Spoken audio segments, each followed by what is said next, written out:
Aimables téléspectateurs, bienvenue à cette émission Grande Analyse, cette émission que vous propose la FM Télévision qui est au cœur de l'actualité.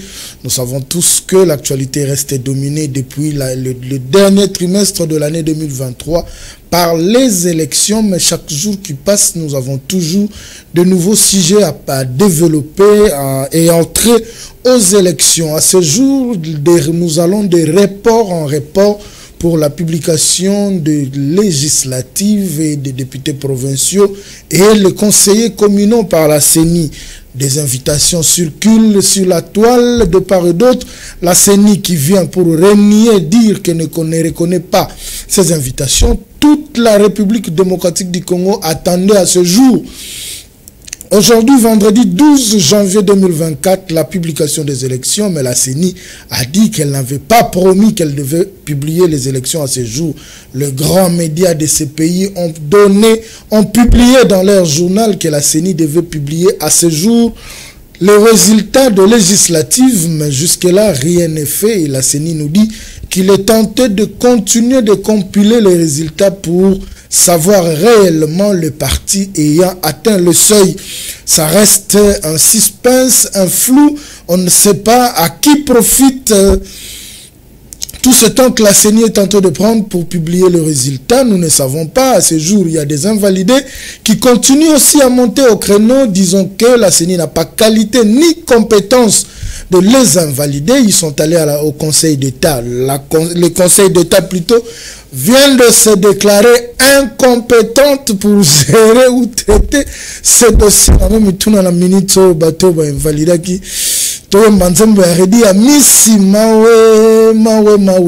Ou quoi.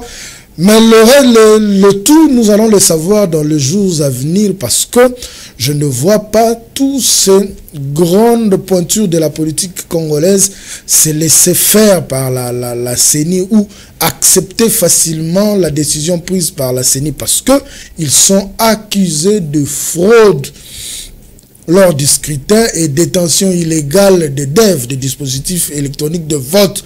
Et la CENI les a mis de côté. C'est à la justice maintenant de faire son travail. Déjà, le Conseil d'État vient de se déclarer incompétente pour gérer ce dossier. Attendons voir qu'est-ce qui va arriver après. Sur ce plateau, nous avons, je dirais, un habitué parce que nous l'avons déjà reçu sur ce plateau. Il s'appelle M. Abel Mukomo, il est de la société civile. C'est avec lui que nous aurons à discuter sur tout ce qui concerne les élections en République démocratique du Congo. Je m'en vais le dire. Bonjour et bienvenue. Bonjour, monsieur les journalistes, monsieur Alain. Bonjour à tous les téléspectateurs de cette grande chaîne de télévision de référence qui nous donne des informations en temps réel. Mais aussi bonjour à cette grande équipe technique qui justement nous permettent d'entrer dans les maisons des Congolais d'ici et d'ailleurs. Mais aussi bonne année à tous les Congolais partout dans le monde où vous nous suivez. Voilà. Avant de commencer sur ce qui concerne les élections, c'est la grande thématique, les inondations dans la ville de Kinshasa et à travers la République. Quel aperçu vous avez? Parce qu'apparemment, nous avons essayé de faire la ronde dans tous ces sites inondés. Ils se plaignent de la non-assistance du gouvernement. Est-ce l'attention est focalisée à la publication des élections pour ne pas dire tout ça c'est quasiment? Est-ce l'attention est-elle focalisée à la publication des élections? Il faut laisser les Congolais à la merci des eaux ou il y a des décisions qu'il faut prendre dans l'immédiat? Non, mais vous savez, c'est très difficile. Hein. Il n'est pas question d'élections là-dessus. C'est question de manque de bonne gouvernance. Un bon planning, il n'y a pas. Et personnellement, j'ai sillonné des zones où les gens sont sinistrés, sont sous les eaux jusqu'à aujourd'hui. Ça fait près d'1 mois pour les uns et plus d'1 mois pour les autres. Ils ont abandonné leur maison, leur domicile. Ils ont abandonné tous leurs biens et ils sont errants. Ils n'ont pas où mettre la tête. Mais on ne sent aucun appui du gouvernement. Aucun appui du gouvernement. On ne peut pas comprendre. Nous sommes dans la capitale. Mon frère, moi j'ai traversé dans des pirogues. J'ai emprunté une pirogue, c'était vers Pompage. En pleine ville. Pourquoi? Parce que c'est une route d'ailleurs nouvellement construite par le chef de l'État actuel dans son premier mandat. Si tu es au niveau de Brikin, Oui. tu vas vers Pompage, tu arrives sur le premier virage, il y a une rive qui va vers Carigres où on casse des pierres, pour sortir au niveau de Pompage, en dessous de mouton de Pompage. Ces ponts-là auraient dû être aussi prendre de l'auteur parce qu'ils savaient que cet endroit, c'est un lit des eaux depuis des années. Ils le savent. Lorsqu'il y a plu, il y a des inondations. Mais non, ils ont gardé la même hauteur. Voilà maintenant, lorsqu'il y a pluie, tous ces quartiers sont sous les eaux. Les véhicules ne passent plus là-bas. Les motos ne passent plus là-bas. Les pauvres piétons abandonnés ou les habitants des alentours, comme ils ne savent pas contourner, ils sont obligés. Des jeunes courageux ont fabriqué des pirogues et ils en font maintenant de l'argent. Pour te traverser, tu donnes 500 francs. On te traverse. Si tu feras 10 tours, tu donnes 500 francs fois 10. Donc, voyez, il n'y a pas que là-bas. Si vous allez au niveau dans tous les quartiers Kingabois, il y a Kingabois, nous avons envoyé nos reporters. Il y a Kingabois, même vers Mimosa. Il y a les ponts qui ramènent vers la carrière de Lédia. Oui, Ces ponts sont sous les eaux. Sous les eaux. L'eau a traversé les ponts. L'eau est en train de sortir même sur la chaussée. Donc, je ne sais pas. Je vous assure, il n'y a aucune assistance. C'est à 0 mètre de l'endroit où habitent les bourgmestres de la commune d'Engaliema. Mais il n'a pas d'assistance. Même les bourgmestres se plaignent comme un citoyen ordinaire. Ils cherchent de l'aide, ils cherchent au gouvernement. Et c'est par devant des zones. C'est une honte. Et tout cela, ça prouve à suffisance le manque de l'urbanisation de la ville-province de Kinshasa. Et si vous allez observer, vous verrez que la ville est abandonnée. La ville de Kinshasa en particulier. Si vous voyez le système de vie que les citoyens mènent, vous ne sentez pas l'autorité de l'État. Les moyens de transport, les moyens de se déplacer, logement, l'eau, électricité, les comportements, l'habillement des gens, la mentalité, les gens jettent les immondices ça et là. Donc, vous vous rendez compte que la ville est abandonnée, il n'y a pas d'autorité. Donc, ça n'a rien à voir avec les élections, parce que ce sont des situations que nous voyons tous les ans. À l'heure actuelle, nous disons l'irréparable est arrivé, mais s'il faut prendre des précautions pour les années à venir, qu'est-ce qu'il faut dire? Est-ce que ce sont des quartiers à démolir pour que les gens... Parce que nous vivons la même situation, la crue est même vers Brazzaville, mais les Congolais d'en face ont la chance parce que les abords du fleuve, sur les abords du fleuve, ils n'ont pas construit. Quelles sont les précautions qu'il faudra prendre pour les années à venir? Mais il n'y a pas que les abords du fleuve, parce que justement, il y a des gens, comme nous parlons des pompages là, ce ne sont pas les gens qui sont au bord du fleuve, ce sont des gens qui sont au bord des ruisseaux, des petites rivières qui sont dans les entours, qui devraient donner à l'affluence du fleuve Congo. Comme le fleuve est tellement inondé, ces eaux n'arrivent plus au fleuve. Au lieu d'entrer au fleuve, c'est le fleuve maintenant qui renvoie les eaux. Et les gens qui sont dans les alentours de ces rivières-là sont victimes. Moi, je pense que c'est comme je dis tantôt, c'est le problème de l'urbanisation de la ville. Mais qu'est-ce qu'on doit faire pour l'instant ou pour les jours à venir? Ça veut dire qu'on doit identifier les sites inondables. L'État les connaît, les sait bien. On les identifie. On identifie les habitants victimes. Comment ils sont entrés là-bas? Voilà. Est-ce que l'État avait vendu, l'avait morcelé, avait cadastré là-bas? Ou bien ce sont des lits des eaux que l'État avait laissés peut-être pour les champs et consorts, mais aujourd'hui, d'une manière illégale, les gens sont allés y habiter. Et voilà, maintenant, il y a des conséquences. Parce que j'ai vu, nous avons envoyé nos reporters vers Pompage, les eaux atteignent pratiquement les clôtures des maisons, les clôtures de parcelles, c'est environ 3 mètres. Donc, quand les eaux atteignent 3 mètres, ce n'est pas du jour au lendemain que ces eaux vont terminer. Oui, mais justement, il n'y a pas... Ça veut même les toitures sont englouties, les toitures des maisons sont sous les eaux. Maintenant, pendant que nous parlons. Mais c'est comme j'ai dit, l'autorité municipale qui est là, les bourgmestres de la commune, se voit incapable de faire quelque chose. Le président de la République habite Kinshasa. C'est dans sa commune, la commune dans laquelle le chef de l'État habite. C'est derrière sa maison, derrière sa résidence. Il est là. Il ne sait rien faire. Le gouverneur de la ville-province de Kinshasa, il est là. Le ministre de l'urbanisme et habitat est là. Tous les services de l'État sont là. Personne ne dit mot. Quelles sont les élections, c'est quoi? Et du reste, ce sont vos électeurs. C'est eux qui sont inondés. Si vous n'arrivez pas à leur secours, et après les élections d'aujourd'hui, en 2028, il y aura élection. vous irez où? Qui vont vous élire encore? Moi, je pense que ça n'a franchement rien à voir avec les élections parce que la population est tellement abandonnée à son triste sort. Personne ne l'intéresse. Personne ne va même pour aller voir, ne serait-ce que voir. Aucune autorité n'est allée voir. Le Premier ministre, le chef du gouvernement, il est là. Il est à Kinshasa. Mais est-ce que vous voyez, vous sentez? On n'en parle même pas. Le conseil des ministres a eu lieu récemment le vendredi dernier. On n'en a pas fait allusion. Aujourd'hui, le conseil des ministres d'aujourd'hui, on n'en a pas non plus fait allusion. Ça veut dire en termes de réalisation concrète. Qu'est-ce que nous devons faire pour que de pareils cas n'arrivent plus? Je ne sais pas, mais attendons voir les jours à venir. Hein. Attendons voir les jours à venir, mais c'est Abel Mukomo, c'était juste un sujet pour ouvrir la parenthèse parce que ça fait mal. Ces Congolais qui souffrent, qui vivent sous les eaux sont des Congolais comme nous ne sommes pas spéciaux. Mais sauf que c'est parce que peut-être qu'ils habitent ces coins inondables et ils sont maintenant aujourd'hui sous les eaux. Quand je vois ceux qui sont vers Itaga c'est déjà proche de Barumbu, les gens doivent se déplacer avec des pirogues, ça doit beaucoup, ça dit beaucoup. Et c'est pourquoi je dis que tout ça c'est les élections, parce que même le gouverneur de la ville, avant sa suspension ou sa lettre de suspension par le ministère de l'Intérieur, n'a pas vraiment pris cette situation à bras le corps. Ils étaient plus plongés dans la logique des invalidations et quoi que ce soit. Mais je pense que la République nous appartient tous. Vous qui avez la part des responsabilités ou la lourde charge de conduire la République, en commençant par le chef de l'État, je pense que vous devez taper du poing sur la table, parce que ces Congolais qui sont dans les eaux, un Congolais l'a même dit dans le reportage que nous avons eu à faire à Kingabwa. Bisoto utiko pesa bino ba voix malgré tozo fanda na se ya ba mai boy. Mais to bima ki poto voter bino. Mais nini bozo sala pona biso. C'est un Congolais qui l'a dit dans un reportage que nous avons eu à faire. Donc il est grand temps que vous puissiez prendre des décisions. À regarder la crue de ces eaux, je ne vois pas ces eaux terminer au mois de janvier ou au mois de février.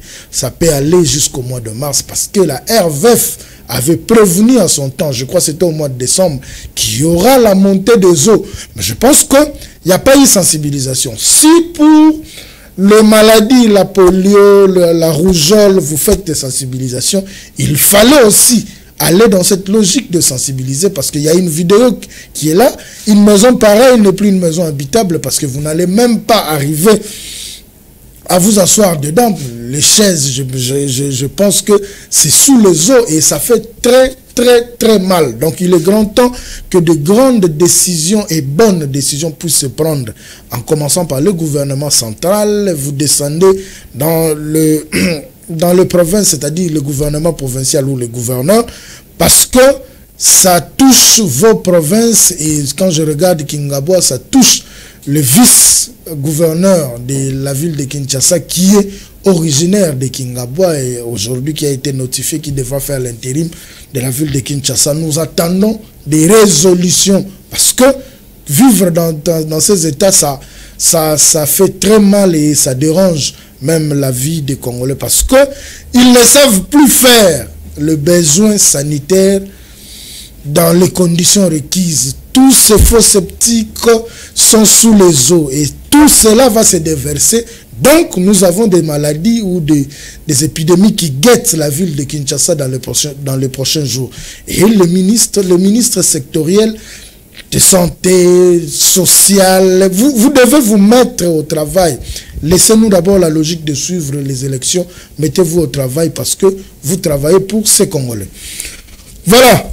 Nous parlons élection maintenant, c'est la grande thématique. Monsieur Abel Mukomo, on se disait élection Gozala. Et Gozala T, enfin, nous en avons eu, bien que lors de notre briefing, avant de commencer cette émission, nous sommes allés à plus d'une semaine, mais du moins, nous avons quand même eu les élections.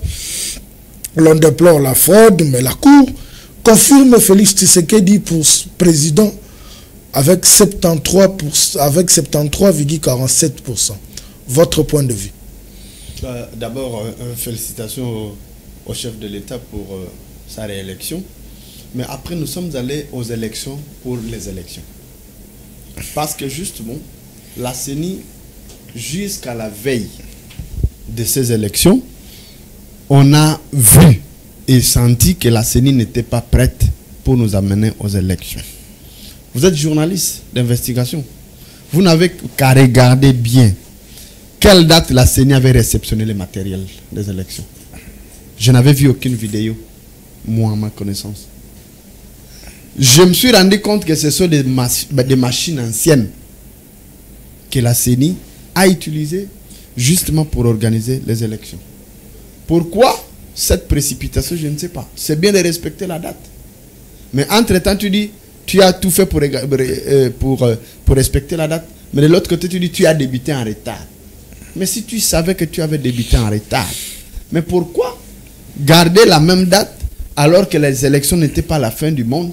Si ce n'était pas, tout le matériel n'était pas bien en place, on pouvait reporter d'une semaine, de 2 semaines, d'un mois, ça n'allait pas tuer quelqu'un. Le ciel n'allait pas tomber sur la tête des hommes.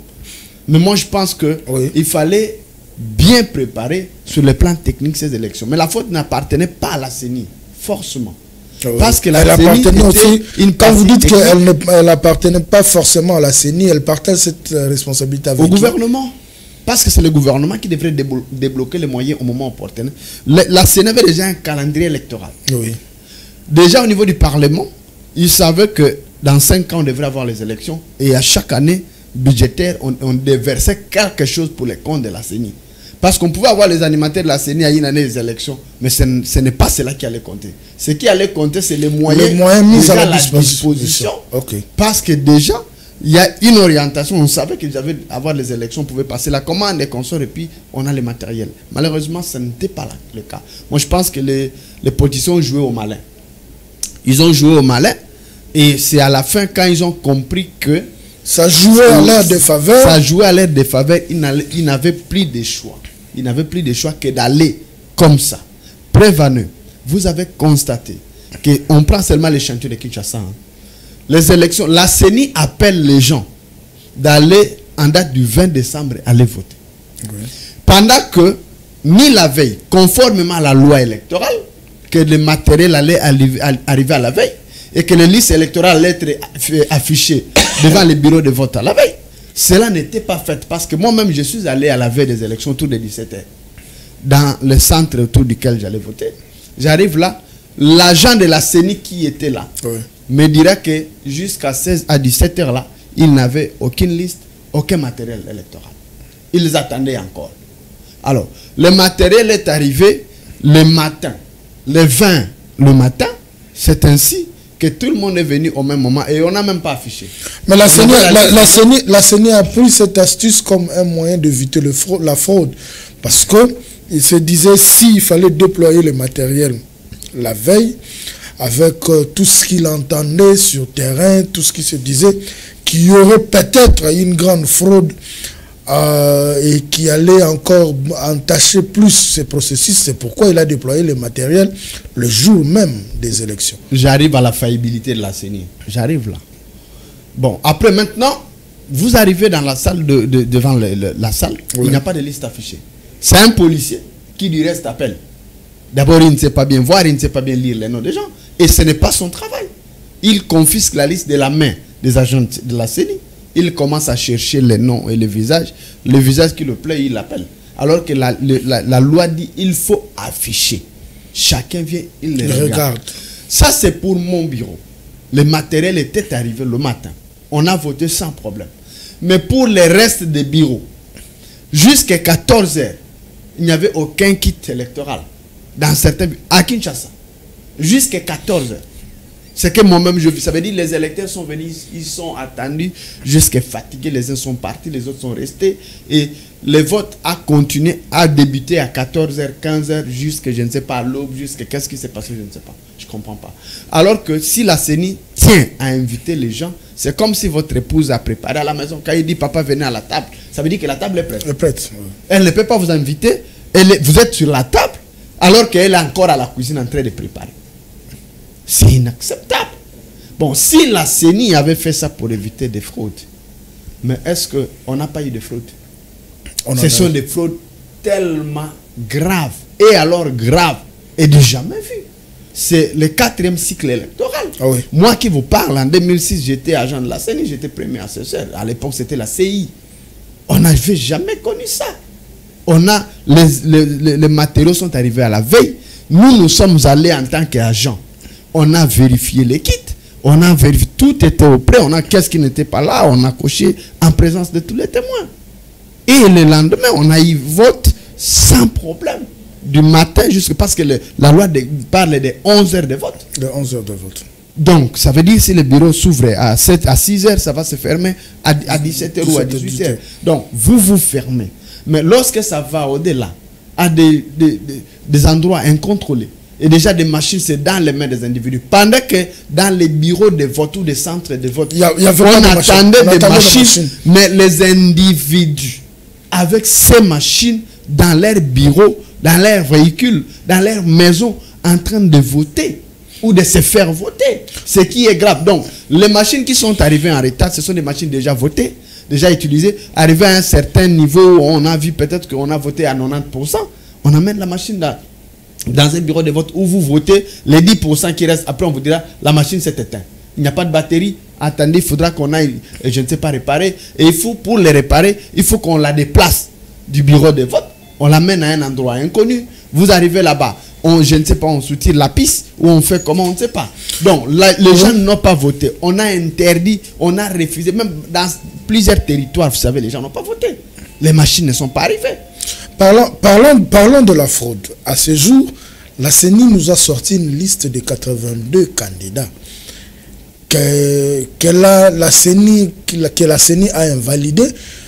Selon la CENI, ils ont fraudé et d'autres détenaient illégalement les machines à voter, comme on l'appelle communément. Alors, cette vague d'invalidés a, je dirais, encore alimenté le feu ou a ajouté du pétrole au feu, déjà à la tension que nous avons avant la publication des élections. Parce que, à l'heure actuelle, nous avons tous suivi les déclarations qui se sont faites du côté des invalidés. Il y a l'ACP qui crie je dirais l'ACP qui crie à un complot de leur camp politique qui est l'Union sacrée, qui cherche à leur écarter. De l'autre côté, il y a des gens qui se disent que c'est un calcul, c'est un plan qui a été déjà fait bien avant pour essayer d'écarter certains poids lourds qui venaient du FCC et les régimes cherchent à se débarrasser d'eux. Nous avons vu le collectif des avocats de ces 82 candidats aller au Conseil d'État disant que la CENI n'avait pas qualité de les invalider. Mais à ce jour, là où ils sont allés se plaindre au Conseil d'État, le Conseil d'État se juge incompétente pour traiter ces cas d'invalidation. Qu'est-ce que vous pouvez dire? Oui, mais si vous permettez que j'avance tout d'abord, la loi donne le pouvoir à tout Congolais à l'âge de voter, d'aller élire ses représentants. Mais c'est comme je viens de vous dire ici, que sur les 100% des votants, on a à peine 40%. Selon les chiffres de la CENI. C'est franchement en dessous de la moyenne. Je suis en train de te dire ici que il y a beaucoup de Congolais qui n'ont pas voté. Il y a des secteurs, il y a des territoires, il y a des districts qui n'ont vu aucune machine. Ils n'ont pas voté. Pourquoi? Parce que la CENI a refusé de leur accorder, de leur permettre d'exprimer. Mais la CENI va, je vous prends justement, la CENI va refuser comment? D'autant plus que dans certains territoires ou dans certaines provinces, le vote est allé jusqu'au 24, au 25, voire au 25 même. Et pourquoi elle va interdire à d'autres Congolais de voter? Mais justement, le fait de ne pas ramener des machines dans leur coin, ça veut dire quoi? C'est ça. C'est la CENI qui doit organiser les élections. Dans un territoire où il n'y a pas de machines à voter, il n'y a pas de dispositif électoral, comment les gens les votent? C'est à qui la faute? C'est à la CENI. Et donc moi je pense que c'est vrai qu'on est allé à une semaine. Déjà c'est aberrant. Ça ne peut pas aller comme ça. Les élections c'est pour un seul jour. Pour 11 heures du temps. On pouvait comprendre... Tel que prescrit dans la loi électorale. Oui, on pouvait comprendre que la CENI pouvait accorder 1 heure, 2, 3 heures pour des bureaux qui ont ouvert en retard. Mais prendre 7 jours, 5, 6 jours d'élection, là où il n'y avait pas de témoins. Alors que dans la loi électorale, il faut qu'il y ait des témoins. La présence des témoins est incontournable parce que ce sont des témoins qui vont rapporter la viabilité ou la fiabilité des élections. Ce sont des témoins. Et lorsque vous chassez des témoins, dans les partis politiques qui savaient que les élections auront lieu seulement le 20 décembre, on disposait des moyens, on disposait des témoins pour les 20. Et les jours que vous ajoutez les 21, les 22, les 23, les 24, les 25, nous sommes à Kinshasa, M. Alain. Mais pour les provinces, il y a quelqu'un qui doit faire 10 km pour aller être témoin dans un bureau de vote. Et son séjour là-bas, c'est en charge de qui? Après, je reviens pour les candidats invalidés. Moi, je pense que ça, c'est l'échantillon seulement. Il y a des provinces où, je donne l'exemple, dans les grands Bandundu, ouais, il y a des candidats députés de l'Union sacrée à qui ou à peu près de qui on a saisi des machines à voter dans leur maison, dans leurs véhicules. La population les a amenés à la police. Preuve à l'appui. Rien ne se retrouve pas sur la liste. Rien n'a été fait. Tu prends dans la province de la Mongala, il y a plusieurs provinces où les gens, la population elle-même a saisi ces gens avec des machines à voter. Ces gens-là, leur nom ne se retrouvent pas sur la liste des 82. Si tu vas ici à Kinshasa, dans la commune de Bandalungwa, dans différentes communes ou circonscriptions, il y a eu des machines à voter auprès des dignitaires, des ministres. Mais ces gens-là, leur nom ne se figure pas. J'ai suivi, même vous avez parlé de l'ACP. Il y a un cadre de l'ACP qui a cité nommément Augustin Kabouya qui aurait transporté des machines à voter dans son véhicule. Son nom ne se figure pas. Il a cité Peter Kazadi. Son nom ne se figure pas. Mais Peter Kazadi, ils sont de l'Union sacrée. Ils ont voté qui pour la présidentielle. Pourquoi la CENI doit accepter les résultats pour les candidats président de la République et annuler pour les députés? Pourquoi? Je vais poser une question par rapport à ce que vous venez de dire. Oui, l'ACP s'est plaint, nous avons tous suivi le note vocale de son secrétaire général, qui est Charles Moutamountou, qui a dit que c'était une machination. Il a cité, comme vous venez de le dire, nommément Augustin Kabouya, le ministre de l'Intérieur Peter Kazadi. Mais dans cette même liste des invalidés, il y a aussi des cadres de l'IDPS. L'IDPS qui est même allé loin, disant que si ces faits s'avèrent vrais, ils seront radiés. Mais ma question est celle de savoir, est-ce que toutes ces personnes, parce qu'en regardant la liste, c'est pratiquement 80% de membres de l'Union sacrée qui se retrouvent, ou les proches du régime qui se retrouvent sur la liste.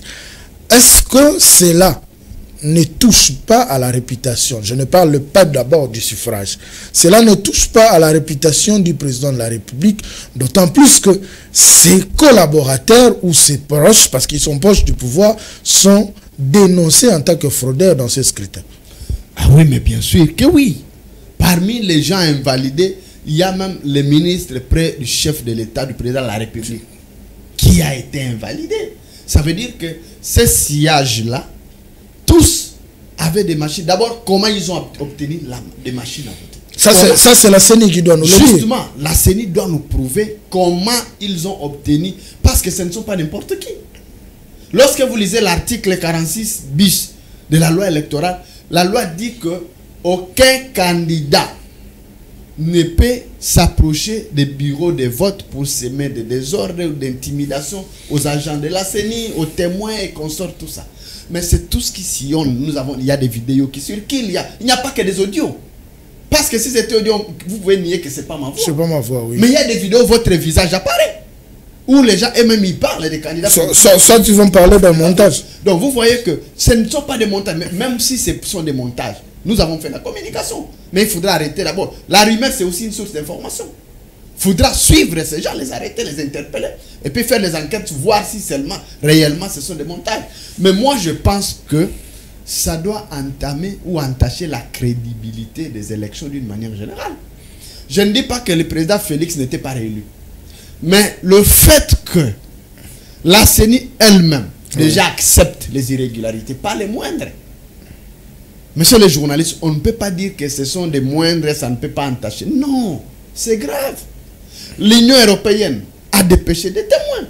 La communauté internationale a des témoins ici. La communauté nationale que nous sommes, nous avons des témoins. Nous avons été sur des bureaux, dans nos quartiers, dans nos avenues. Ces faits se sont produits à nos propres yeux, à nous. Vous ne pouvez pas dire que ça n'entache pas la régularité ou les résultats publiés pour la présidentielle, alors que ces candidats, pour la plupart, ou 90% ou 99%, ce sont des proches du chef de l'État ou de sa famille politique.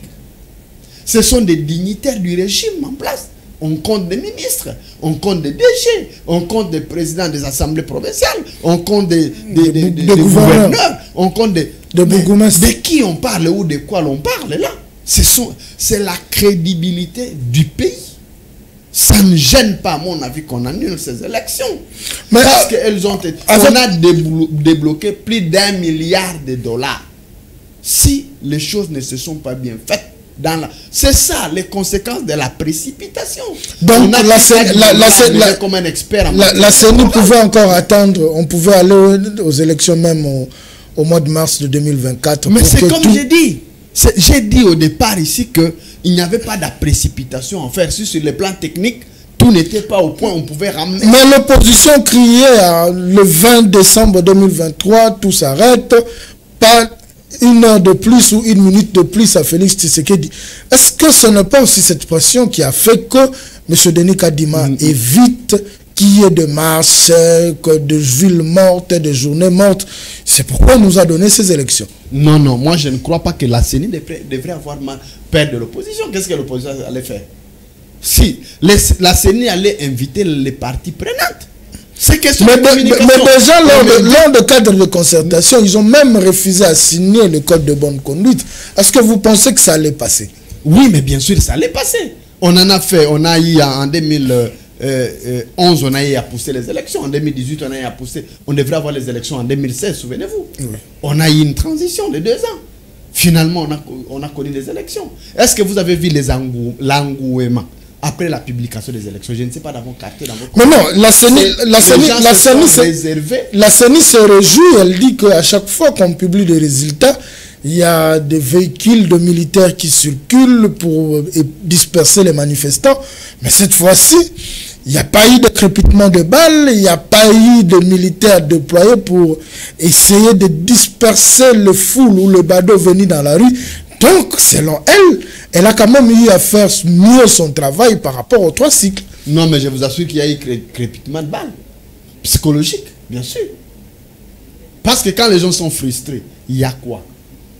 Quand on vend des machines partout, par-ci, par-là, dans des provinces, les gens, quelqu'un qui boit, qui prend la bière, il vote, il a la machine dans sa propre chambre. Un individu en cinglé se déshabille, il prend la bière, il vote, il est à l'aise, il a étalé des cartes d'électeurs sur sa table, sur son lit, et il vote. Il est à l'aise, il vote pour qui? Mais bon, avec toutes les preuves là, parce que s'il n'y avait pas fraude, si la CENI allait se réjouir, elle n'allait pas transmettre la liste des invalidés auprès de la Cour constitutionnelle ou des cours et tribunaux. C'est parce qu'il y a un problème. Pourquoi on les a invalidés? Parce que s'il n'y avait pas de fraude, si le travail était bien fait, pourquoi vous les avez invalidés alors? Ça signifie déjà qu'il y a un couac, pas les moindres. S'il y avait une machine, 2 machines, on pouvait encore comprendre, mon frère. Plus de 100 machines dans les mains des individus qui, du reste, n'avaient ni qualité, n'avaient ni pouvoir pour en avoir. Et puis, grave même, pas dans des réseaux de vote, mais dans leurs maisons, dans leurs véhicules, loin des endroits de vote. Pendant que toi et moi, nous étions sur le fil, dans les bureaux de vote pour attendre les machines. Ces machines se retrouvaient dans les maisons d'individus qu'ils s'appellent dignitaires. Ben aujourd'hui, dis-moi, avec quelle fierté on peut vous appeler honorable? Avec quelle fierté? Avec quelle dignité? Quand on sait que... Mais les fraudeurs ont été invalidés. Non seulement ça. Les fraudeurs ont été ça, c'est un échantillon de ce qui... Moi, je suis en train de citer même les cas dans différentes provinces. Donc, selon vous, la CENI doit ajouter la liste qu'elle... Oui, ils peuvent aller même jusqu'à 1000 ou 10 000 candidats. Parce qu'on a eu 100 000 candidats. Des machines ont sillonné. Je suis en train de vous citer ici, dans d'autres provinces, il n'y a même pas eu vote. Faute de machines. Il n'y avait pas eu de dispositif électoral pour qu'on aille voter. Mais pendant ce temps, Les gens avaient des machines, ont fait des bourrages d'urnes dans leur maison, dans leur bureau, dans leur, je ne sais pas combien mille. Ils se sont, et ils se choisissent même. Quelqu'un nous dit, non, tu as beaucoup voté, laisse-moi aussi voter.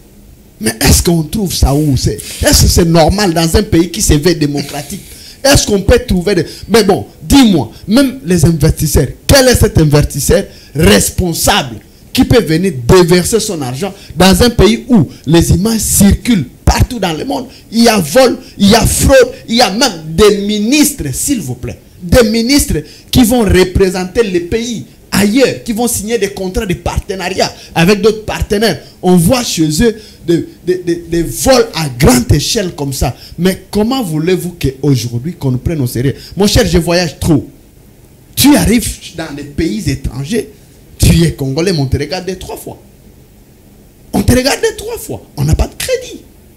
Pourquoi? Parce que nos autorités ont vendu et continuent à vendre en mal l'image de notre cher et très beau pays. Nous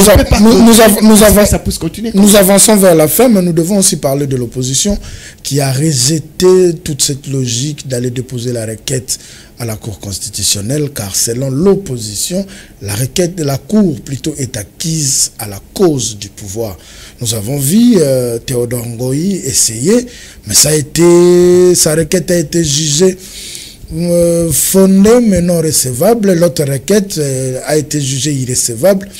Mais dans tout ça, Théodore revendique, mais il est dernier de la liste. Quelle lecture faites-vous? Il est dernier de la liste, mais il va quand même revendiquer, disant que il y a eu de la fraude, il y a eu de la tricherie, on devait ou on doit annuler ces élections. Alors qu'il y a un deuxième, il y a un troisième qui se disent que ils n'iront pas, la Cour est acquise à la cause du pouvoir, mais une certaine opinion aussi a dit qu'ils savent, même s'ils vont à la Cour, ils n'ont pas de preuves tangibles et ils ont été largement battus par le président Félix Tshisekedi. Est-ce que Théodore Ngoï était candidat vrai au fond? S'il était candidat. Vrai. Alors, de ces faits, il n'avait pas le droit d'aller revendiquer ses droits. Même vous, vous êtes citoyen congolais. Vous avez le plein droit lorsque vous réunissez des preuves, lorsque vous constatez que la chose n'a pas été bien faite, et vous avez des preuves, vous avez le plein droit, parce qu'il n'y avait pas que Théodore Ngoï. Il y avait un autre citoyen congolais aussi qui avait déposé la plainte. Sa plainte même a été jugée irrecevable. Bien sûr, même si ce n'était pas recevable. Mais au moins, c'est un patriote qui a le plein droit, qui a pris son courage. Et moi, je pense que la vie de l'opposition, je veux le respecter. Libre à eux, chacun est libre. Mais moi, je dis ce que je constate, comme tous les autres Congolais ont constaté, que les élections, même si ça ne pouvait pas entamer les résultats selon l'ordre d'arrivée des candidats, mais il y a eu fraude. Et nous avons été sur le banc de l'école, comme vous, comme moi. Lorsqu'on vous attrape fraudeur, même si tu avais donké seulement comme ça, les surveillants t'ont attrapé, on arrache ton examen, tu as perdu l'examen. Tu ne vas pas dire que non, bon, voilà où... Parfois, si on constate qu'il y avait un réseau, un mouvement, on prend même les gens qui étaient dans les alentours. Parce qu'ils ont été suspectés. Mais dans les cas d'espèce, mon frère, nous avons vu les machines à voter. Donc, la CENI elle-même a avoué. La CENI a avoué qu'il y a eu fraude. Mais cette fraude massive, cette expression, le fait de retrouver, il n'y a pas seulement bourrage d'urnes, mais il y a eu même vol de machines, séquestration de machines, distribuées par la CENI. Parce qu'on ne peut pas dire que ces gens, tous ces gens qui avaient des machines à voter, même les gouverneurs là, ont volé ça. Moi, je ne pense pas qu'ils ont volé. Donc, il y a un circuit mafieux qu'il faut démanteler. Ce qui est grave, c'est au sommet de l'État, mon frère. C'est au sommet de l'État. Ça donne quelle image du pays? Ça donne quelle image? Mais voilà, cela étant, moi je pense qu'on ne doit pas sacrifier le pays à cause des élections du reste frauduleuses. Parce qu'ils savent eux-mêmes qu'ils ont fraudé. Mais ce que nous attendons du chef de l'État, en tout cas, il n'y a pas d'excuse. Parce que maintenant, vous avez un nouveau mandat. Voilà. En fait, vous m'avez même anticipé ma question parce que je voulais vous poser une dernière question parce que nous arrivons pratiquement à la fin. S'il faut faire une demande au président pour son second mandat, il se plaint pour le premier, Cash FCC, après Cash FCC, Union Sacrée, il n'a pas eu le temps de bien mettre en pratique son projet de société, il a un second mandat. un conseil à lui donner ou une demande à le faire, et du prochain gouvernement qui doit venir, parce que on ne doit plus avoir un gouvernement qui nous bouffe l'argent en termes de trésor public, mais qui ne fait rien. L'exemple la plus probant, c'est ces inondations à Kinshasa. On ne voit aucun ministre sur le terrain. Qu'est-ce que vous pouvez dire au chef de l'État? Tout d'abord, je commence par l'opposition, si vous me le permettez. L'opposition, je vous écoute. Ceux qui ont concouru aux élections, qui se sont sentis frustrés du fait des résultats proclamés par la CENI, du reste confirmé par la Cour constitutionnelle. Moi, je pense que nous n'allons pas mettre le pays en feu à cause des élections. La RDC, c'est notre dénominateur commun. Les élections se sont passées. Maintenant, regardons vers l'avant. Parce que les arrêts de la Cour sont irrévocables. Regardons vers l'avant. N'amenez pas les gens à la rue pour se faire tuer, pour déverser le sang qui du reste coule déjà de trop. Qu'on attende les élections à venir pour que vous puissiez repostuler et multiplier de bonnes stratégies de surveillance et que le vol ne soit plus, ou la tricherie ne soit plus constatée. Pour le chef de l'État, maintenant certainement vous aurez la majorité acquise à votre cause au niveau du Parlement. Nous voulons avoir un gouvernement très responsable, capable de défier les problèmes des Congolais, les problèmes socio-économiques des Congolais. Les Congolais souffrent beaucoup, pardon. La première chose, c'est créer une classe moyenne, favoriser l'entrepreneuriat pour les jeunes. Parce que, comme vous le savez, le gouvernement ne crée pas d'emploi.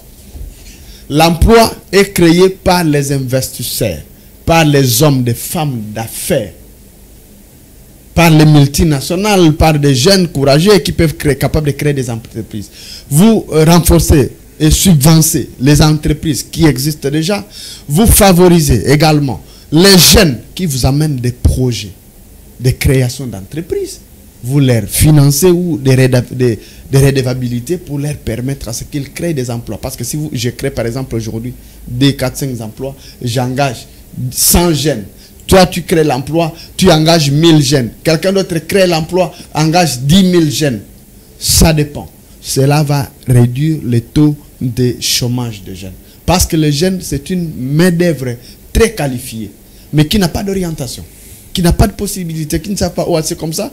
C'est comme cela que la plupart se déversent dans des koulouna, dans les consorts, dans des bavures, dans des choses qui n'honorent pas. Alors que si vous créez des centres de formation professionnels pour des jeunes, ces jeunes, ceux qui savent jouer au football, vous les orientez vers le football. Ceux qui savent faire la maçonnerie, vous les orientez vers la maçonnerie. Ceux qui savent faire ceci, vous les orientez sur base de leurs capacités. Je vous assure que dans 5 ans, on parlera de notre Congo. Mettre de côté lors de votre gouvernement prochain tous les voleurs, tous les fossoyeurs, tous ceux qui ont géré, qui ont des tâches noires, qui ont pillé la République. Il faut les mettre de côté et les mettre à la disposition de la justice. Et que tous les parlementaires, faites les députés qui vont être élus ou proclamés, je ne sais pas, ceux-là puissent vraiment être à la cause du peuple congolais. Les problèmes les situations sont tellement difficiles. Si vous voyez les tissus économiques congolais, avec la richesse que nous avons, c'est entre les jours et la nuit. On ne pouvait pas comprendre qu'un pays si riche abondamment, si vous mettez même le minerai de côté, avec l'agriculture seulement, on prend seulement l'agriculture, avec le projet de 145 territoires et qu'on liait tous les territoires par route, et que les foufous, les maniocs qui pourrissent dans des villages qui n'ont pas de route pour les ramener dans les centres de consommation. Oui. Les maniocs, les épices, les je ne sais pas quoi, les tomates, les pondous, les bitabés, et tout cela manque de route. Ces choses pourrissent. Mais aujourd'hui, un sac de braise ici à Kinshasa, c'est autour de 150, 180 000 francs. Mais ce qu'on a dans Mboka, place Bazo Salangolem, c'est 10 000 francs congolais. Mais parfois, ma première peut battre. Pourquoi? Parce que nous avons un centre de consommation. C'est pourquoi tous les gens ont conduit. Tolingi kolela lisu sauté. A osu majorité asika. A atope sur confiance. Toza na simano to fongoli maboko. tolingi image ya Congo échanger nzala ba congolais et sila pour nzale sila fu misala kota na mboka misala pone kota il faut favoriser ba projet ya création ya emploi ya ba jeune pour que les jeunes se retrouvent, pour que les employés à la créer. Et puis, des heures de tolingité. D'ailleurs, excusez-moi, donnez-moi une minute ou 30 secondes. Moi, je pense, dans la législature, il faut revoir l'article où on a 500 députés. Parce que c'est des trop. Si on a 26 provinces. Les problèmes du Congo sont connus. Si on peut avoir 26 députés nationaux, et on prend tout l'argent là, bache yango na banzela, bache yango na bilanga, bache yango na pêche na élevage, bache yango na ba travaux, oyo ko émerger RDC, image amboka ko changer. Ba longoli ba institution budgétivore, par exemple le Sénat et consorts, il y a le Conseil économique et social qui malheureusement les avis ne sont pas pris en compte. Il y a beaucoup d'autres institutions. Et là, il y a Sensap, ceux qui Sensap quelque chose, il y a Lengankoywana. Ce sont des institutions plus que des trous qui bouffent l'argent inutilement, alors que cet argent, on pouvait canaliser ça dans l'infrastructure, dans l'entreprise, dans l'entrepreneuriat, le financement, et ça pouvait donner à raison l'image du pays. Voilà, merci beaucoup. Je pense que le conseil est passé. Je pense que c'est un conseil très profond. C'est vrai que nous avons trop des institutions qui bouffent l'argent à la République démocratique du Congo, 500 députés pour 21 000 $. Tu éviter tout vous allez combien? Permettez une seconde. Il y a une information très importante sur base de ce que vous dites. Oui. Cette information vient de sources trop sûres. Les députés à la législature, au lieu de 21 000 $, ils ont 33 000 $. Donc, il y a prévoir dans la loi budgétaire, les Congomani vont la mission. Et qu'on les caté. Déjà 21 000 c'est de trop. Et 16, vous vérifiez, c'est vraiment une information sûre. Voilà. Donc, Bikolokoya Bokoyo Kayango et Kobima. Ba député Oyo Bazolinga Bakota Babanda Rozoa 33 000 $ et vous allez sous 21 000 $. De Wana Penato Telemel Yango Mokonzamboka et qu'on les caté et qu'on les caté. Voilà. Sabango atteint à 5 000 $ ce Kébélé. Merci beaucoup. J'ai une information que nous devons vérifier. Vous étiez nombreux devant vos postes et téléviseurs à nous suivre partout à travers le monde. Vous qui avez des suggestions à faire, qui voulez venir répondre à notre invité aujourd'hui, écrivez-nous, appelez-nous au numéro qui est au bas de votre écran. Nous sommes très disposés à vous recevoir. Merci à Torres Atibou, à Junior Santos pour la prise de vie, Don Benj et Guélor Mouya, que j'appelle communément Coco, à la régie finale. On se retrouve demain pour un autre numéro avec d'autres invités. Bye bye.